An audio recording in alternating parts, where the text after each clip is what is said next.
Pour améliorer la présentation de votre texte, vous avez la possibilité de le mettre en forme. C'est ce que nous allons découvrir dans cette vidéo formation.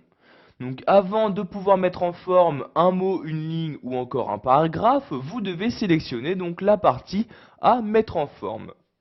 Je vais par exemple ici pour commencer prendre tout simplement le nom et le prénom de l'auteur. Donc je fais une sélection du groupe de mots Gustave Flaubert. Donc une fois ma sélection faite, je vais pouvoir la modifier. Donc par exemple modifier sa police. Donc pour modifier la police d'un texte, vous devez bien vous rendre dans le menu accueil et cliquer ici sur cette flèche là.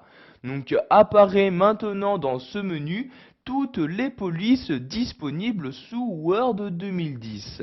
Donc dans un premier temps, vous avez ici les polices du thème attribué à votre document, puis les polices que vous avez utilisées récemment, et enfin donc une catégorie qui regroupe toutes les polices de Word 2010.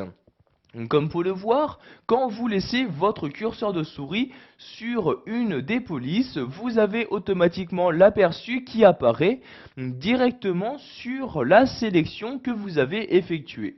Cela vous permet vraiment de voir quelles modifications cela va apporter. Donc vous voyez ici, si je descends, vous pouvez voir qu'il existe énormément de polices différentes. Donc je vais par exemple ici utiliser la police comique sans MS. Donc vous voyez ici cette police-ci, je clique dessus pour l'utiliser et automatiquement les modifications sont apportées. Donc vous voyez ici donc Gustave Flaubert est maintenant écrit en comique sans MS. Donc de la même manière, je peux modifier la taille de mes caractères. Donc pour ce faire, je vais par exemple ici utiliser cette liste-là en cliquant sur la flèche et en choisissant donc dans le menu qui vient d'apparaître quelle valeur donc pour chacun des caractères je souhaite attribuer. Donc ici vous voyez c'est 20. Si je souhaite augmenter, donc vous voyez ici 22 ou 24, vous pouvez voir toujours les modifications, donc l'aperçu qui apparaît directement sur votre sélection. Donc, par exemple ici je vais mettre à 24, je clique donc sur 24 comme ceci. Vous pouvez également donc choisir d'augmenter ou de diminuer donc d'une valeur la taille des caractères en utilisant l'un des deux icônes. Donc celui-ci pour augmenter la taille, donc vous voyez ici je clique une fois et maintenant donc la taille est de 26, je reclique, la taille est de 28.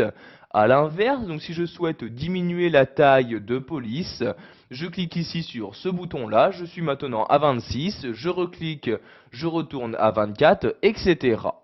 Donc je vais maintenant ici sélectionner par exemple ce second paragraphe. Donc je fais une sélection de tout ce paragraphe et nous allons voir que vous avez par exemple la possibilité de le mettre en gras, en italique, le souligner ou encore choisir de le barrer. Donc vous allez vous rendre pour cela dans cette partie-là. Donc vous voyez ici mettre en gras, en italique, souligner ou barrer. Donc si vous souhaitez par exemple mettre ce paragraphe en gras, je clique ici sur le G et maintenant vous voyez donc toute ma sélection est en gras. Sachez que vous pouvez mettre votre texte en gras et par exemple en même temps en italique. Je clique ici sur italique et voyez donc les deux modifications ont bien été apportées.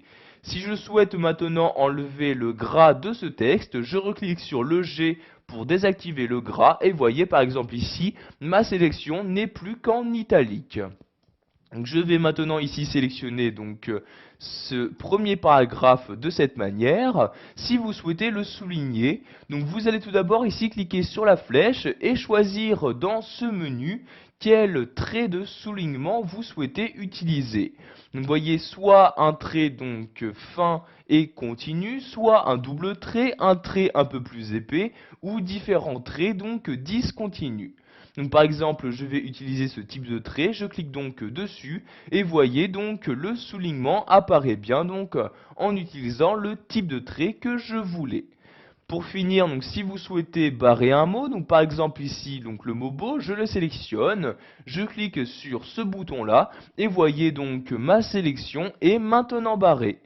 Donc pour finir, nous allons voir que vous avez la possibilité de supprimer très rapidement la mise en forme apportée donc à un texte. Donc je vais par exemple ici prendre Gustave Flaubert, donc je fais ma sélection de cette manière. pour effacer toute la mise en forme, donc que ce soit son alignement ou encore donc le fait que ce texte soit en gras, etc. Vous allez cliquer sur ce bouton là, donc vous voyez le bouton effacer la mise en forme. Je clique dessus et vous pouvez voir que la mise en forme a bien été supprimée. En effet, donc il s'agit maintenant de la police et de la taille de police utilisée par défaut. Donc vous voyez Times New Roman et la taille est de 12. Le texte n'est plus en gras, il apparaît maintenant donc sur la gauche de mon document, etc. Donc vous pouvez faire ceci donc pour tout votre texte. Donc, par exemple ici ce paragraphe, je le sélectionne et je clique ici sur le bouton effacer la mise en forme et vous voyez par exemple ici donc l'italique a bien disparu. Voilà, vous avez appris dans cette vidéo formation à mettre en forme votre texte. Vous savez donc maintenant comment changer sa police et son corps.